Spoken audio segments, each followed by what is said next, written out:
Hello, I would like to welcome you to Madison's Match Week as we hear from some of the legends of the game and raise money to support the new pediatric neurosurgery program at the Gullikson Children's Hospital of Southwest Florida. My name is Duane Chaney, founder of Madison's Match, and today I am so excited to be joined by one of the most incredible legends of the game, former number 34 in the world in singles, number 4 in doubles, mixed doubles US Open champion, U.S. Davis Cup team captain, U.S. Olympic team coach. The list just goes on and on. More importantly, just a great friend to myself and Madison's Match, Tom Gullikson. Duane, great joining you today, and looking forward to getting all of our fans back to Madison's Match as soon as we possibly can. We miss seeing you. We miss seeing everybody on the courts and in the arena. It just hasn't been the same here the last 2 years now. We're going on without having the event. But we're going to really do our best to reconnect with our supporters and hopefully bring in some new supporters through this virtual outreach where we can share some stories with some of the Madison's Match legends and really get the word out about what we're trying to accomplish, especially this year as we are trying to raise money to build a new pediatric neurosurgery program at the Children's Hospital. So that would help kids like Madison get treatment here in Fort Myers and not have to go to Tampa or Miami. So, yeah, that would be huge. My twin brother, my late twin brother Tim, died of brain cancer when he was 44 years old, and I know the challenges that families go through when one of their loved ones, whether it's an adult or certainly a child, has challenges with cancer and surgeries and everything. And the amazing work you're doing to help kids in Southwest Florida stay there and get treatment at home, surrounded by friends and family, that is massive. That is so massive. Yeah, it's when we think back to where we were 13 years ago, and you may remember that the call that you got from me, we were introduced by a mutual friend where, you heard about my situation and what I wanted to do. And from that moment forward, I always describe it as just like one thing led to another. I got. No doubt. I mean, it was kind of like you were like a one-man wrecking crew. You were on a mission to help your niece Madison and all the children just like her that have challenges.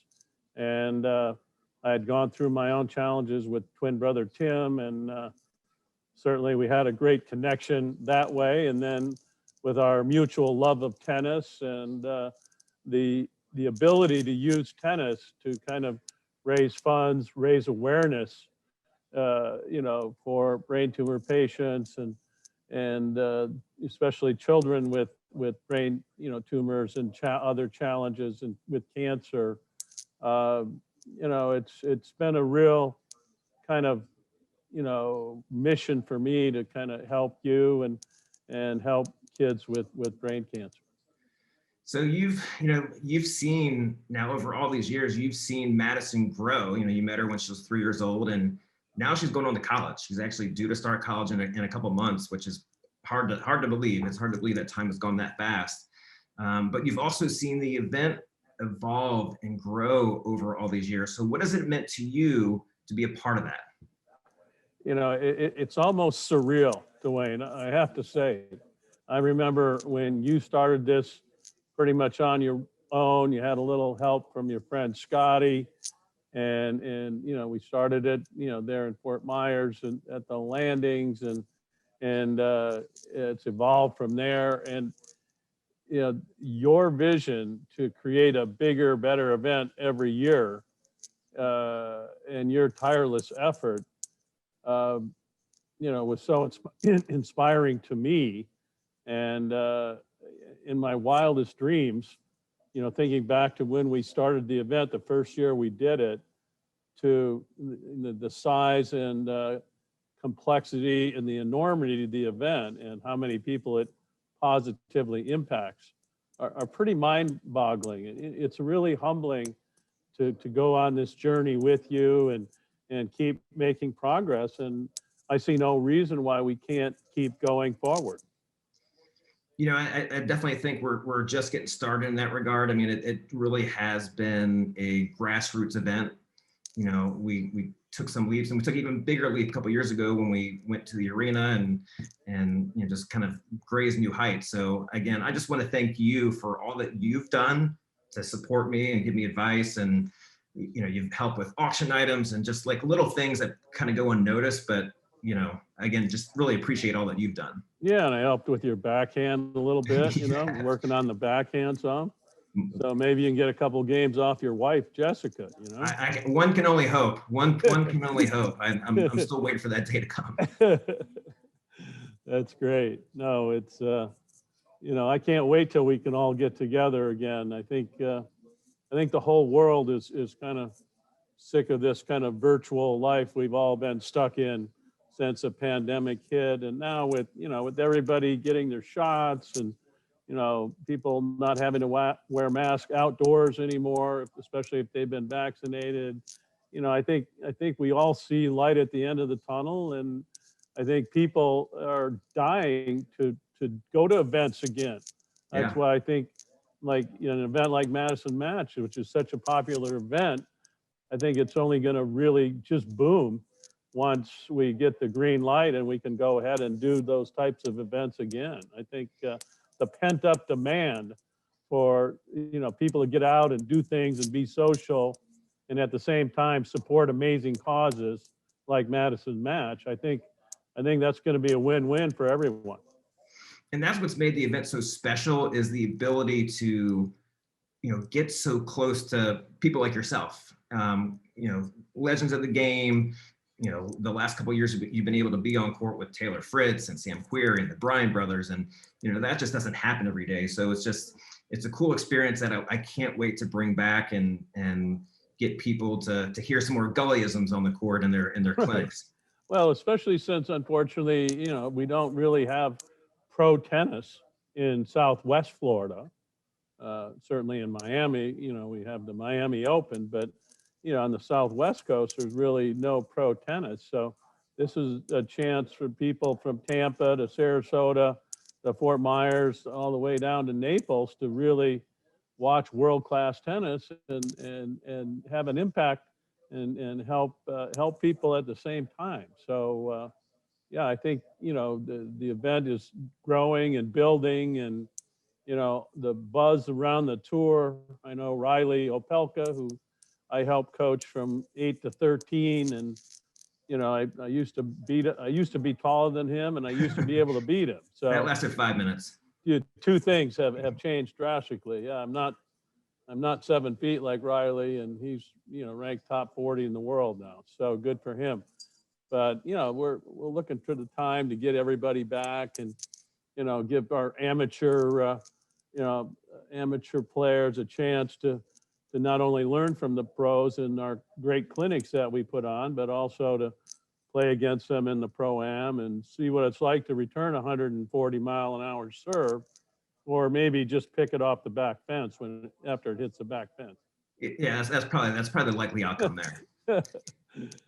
Kind of speaking of the pro tour, you were on tour for what, 12, 15 years. Yeah. And I was reading something that I found pretty interesting, which was the unlikely path that you and your twin brother took to get to the pro tour. So yeah, Tim and I were, I can probably safely say this is never going to happen again, because we grew up in La Crosse, Wisconsin, and Onalaska, not exactly tennis mecca.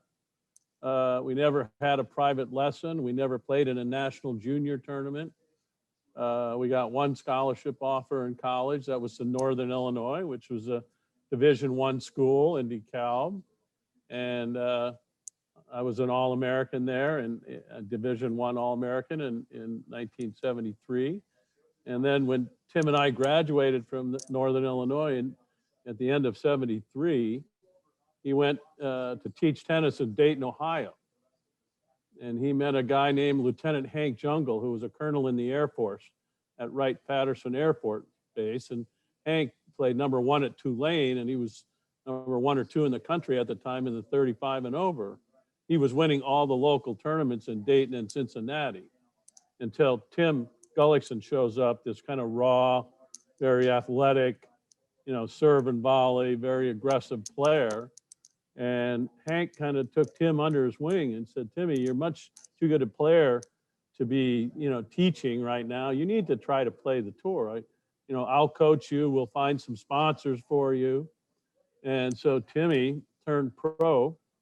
And he quit his teaching job in Dayton, Ohio in 1975. And by 1976, he was top 100 in the world. Wow. And which is unbelievable. And as Timmy liked to say, he was the pathfinder. If he wouldn't have done it, I probably would have never done it. Exactly. So fast forward to me, I'm in Crystal Lake, Illinois, teaching tennis at the Racket Club in Crystal Lake. And I'm winning all the teaching pro tournaments in the Midwest and a lot of the national teaching pro tournaments as well. And I'm looking at twin brother Tim, top 100 in the world. And I'm thinking, okay, I'm left-handed. I'm better looking than my identical twin brother, and I have a better serve. So why not me? Exactly. So my wife, Julie, and I at the time had saved up some money to buy a house and become middle-class suburbia in Chicago. And I took that money and we decided to give the tour a try. So in May of '76, I quit my job in Crystal Lake, and by May of '77, within 12 months, I was top 50 in the world in singles. And then pretty much stayed in the top 50, top 40 in singles for my whole career, and then did very well in doubles, with Tim. So you went from teaching tennis to making the finals in Memphis and losing to Borg in a year. Right, exactly. Like that's like somebody teaching now and losing the Federer. Like it's just never going to happen. And the funny part was right before I quit my teaching job, my partner, Dick Johnson, was the director of tennis at the Clock Tower Inn in Rockford. And Rockford, the junior league, was sponsoring a Laver Emerson exhibition.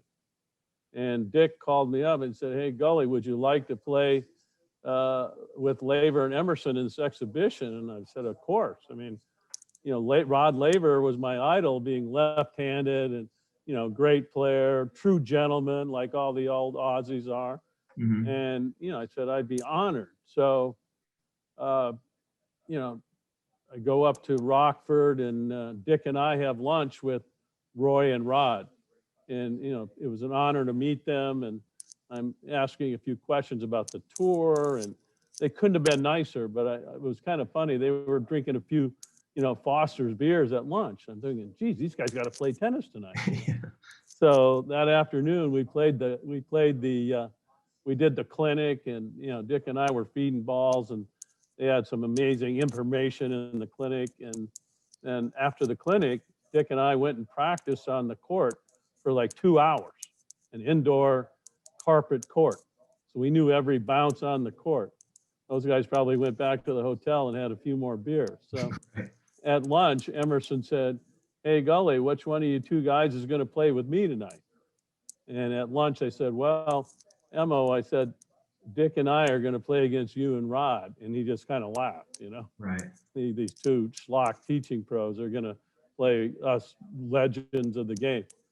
And then that night, waiting in this junior college arena, Rockford, there was like 3,500 people there. Kind of reminded me of high school basketball, waiting in the hallway to run through the hoop out into the court, right? So Emo goes to me, goes, hey, Gully, you were kind of kidding around at lunch today, right? I mean, one of you guys is going to play with me, and one of you guys is going to play with Rod. And I said, no, Dick and I are going to play you and Rod in a pro set up to 8. Huh. And then Emo just kind of laughs, and he goes, well, that's your first mistake, mate. So, we get introduced. Dick, won a bunch of local tournaments and national titles and teaching pro. And I'm a kind of a, local guy. And I got 350 of my club members that were there going crazy for me. And then Roy Emerson, 29 Grand Slam titles, more than any male in the history of the game. And then obviously Rod Laver last, 11 Grand Slam singles titles. He's won the Grand Slam twice.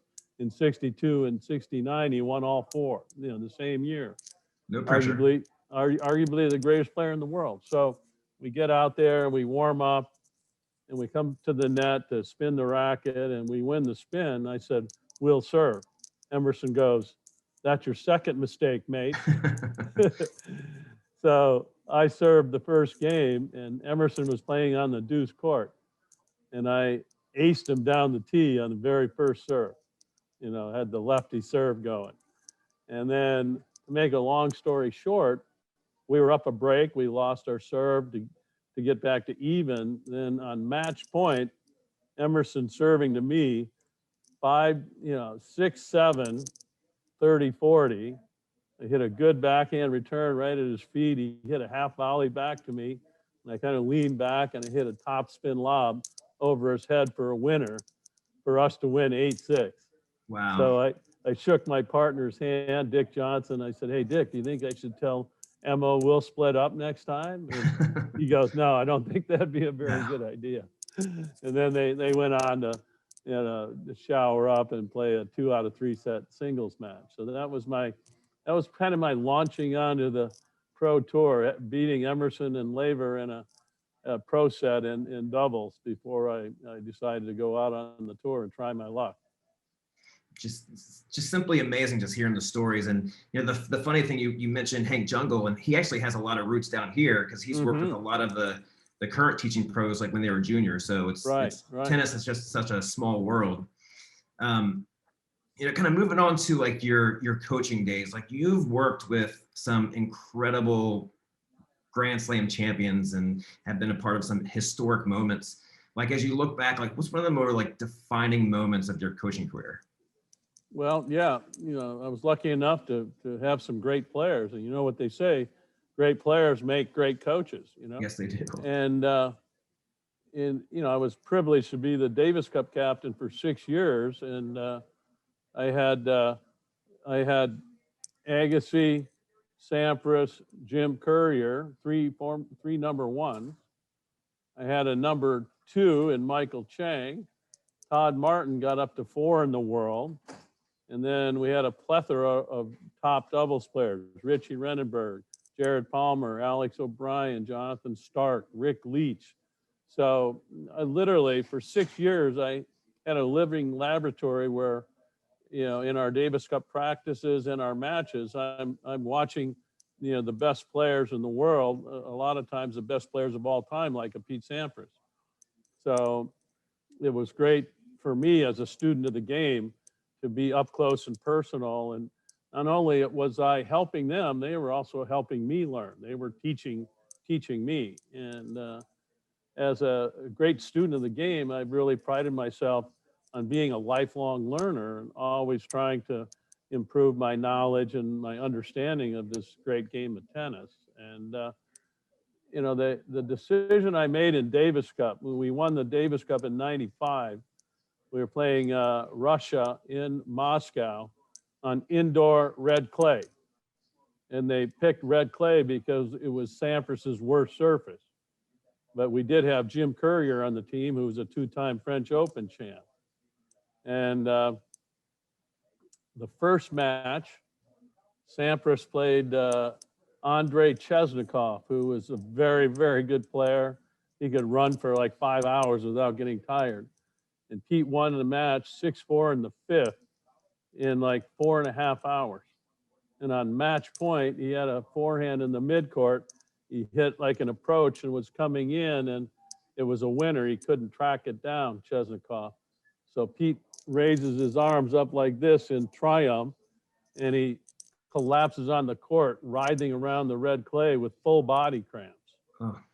So me, the doctor, the stringer, the chef, the sports psychologist, we all go out there and lift him up and like carry him off the court like a Roman gladiator, And we got him in the locker room, and our doctor put 2 bags of IV fluid in him. And then in the next match, Courier ended up losing to Kafelnikov in straight sets. Kafelnikov was playing lights out.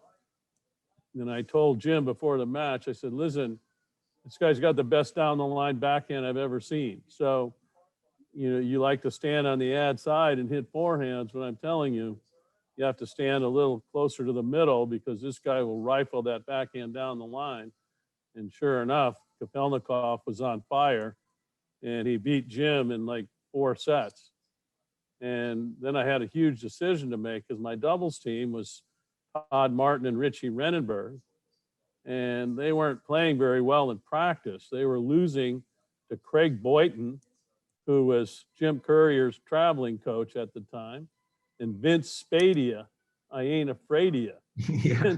Vince Spadia, who was our practice partner. It was just a rookie pro. And those guys were beating my Davis Cup doubles team. And so I thought to myself, how many chances do you actually have to win the cup? And the answer was not as many as you would like. So, you know, Sampras had just finished the match and had the cramps. And about 8 o'clock that night, he was in the massage room getting massage.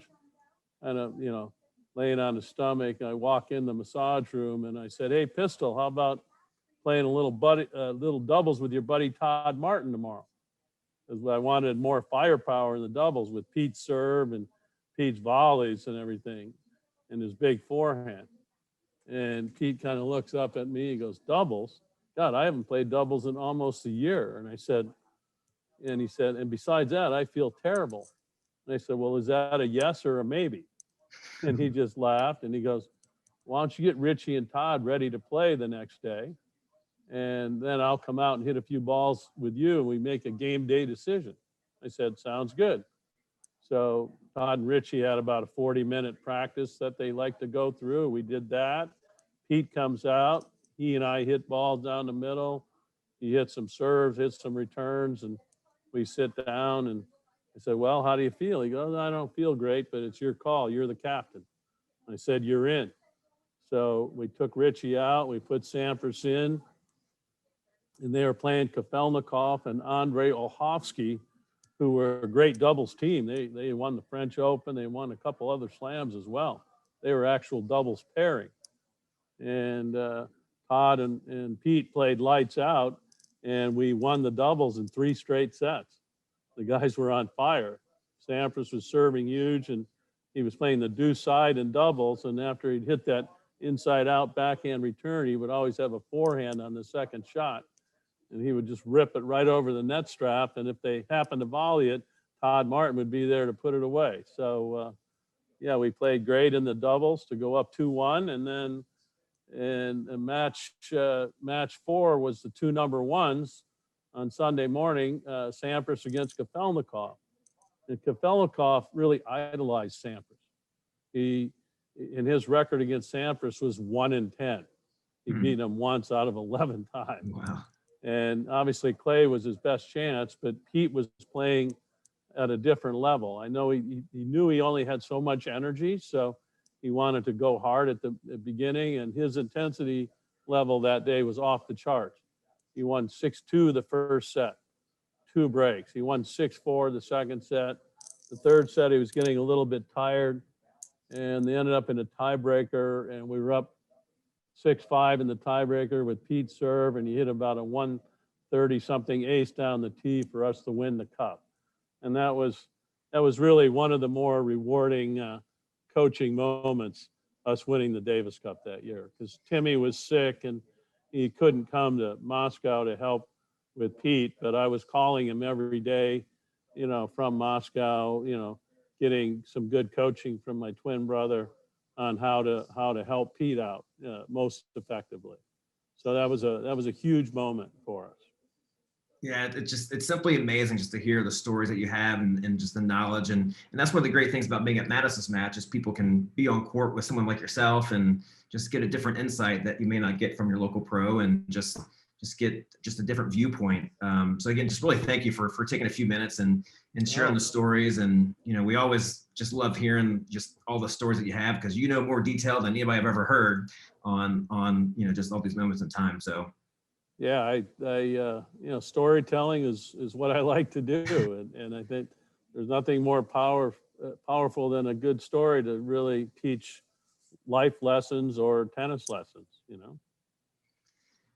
Well, we're going to get wrapped up here. So last before we go, so what's next for Gully? You retired a couple years ago.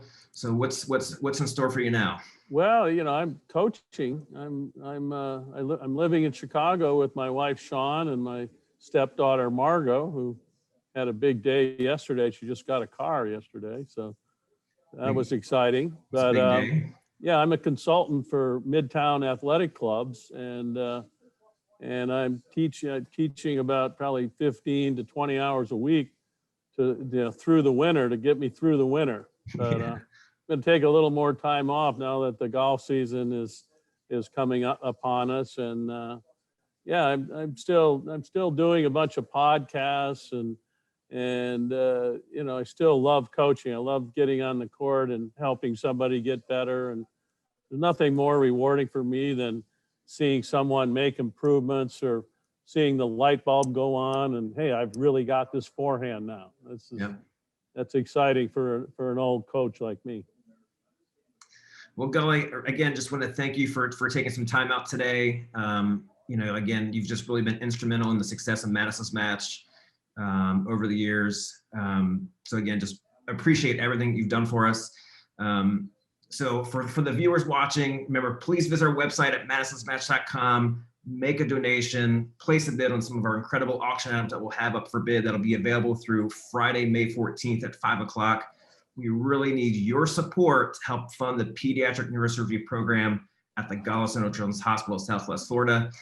Tom, Gully, we want to see you next year in person on the court. So hopefully we'll see you then. I'll be there, Duane. Can't wait. Can't wait to see you, Jessica, and all of our great friends from Madison's match. Yep, we miss you, Gully. We'll see you soon. Okay, thanks, Duane.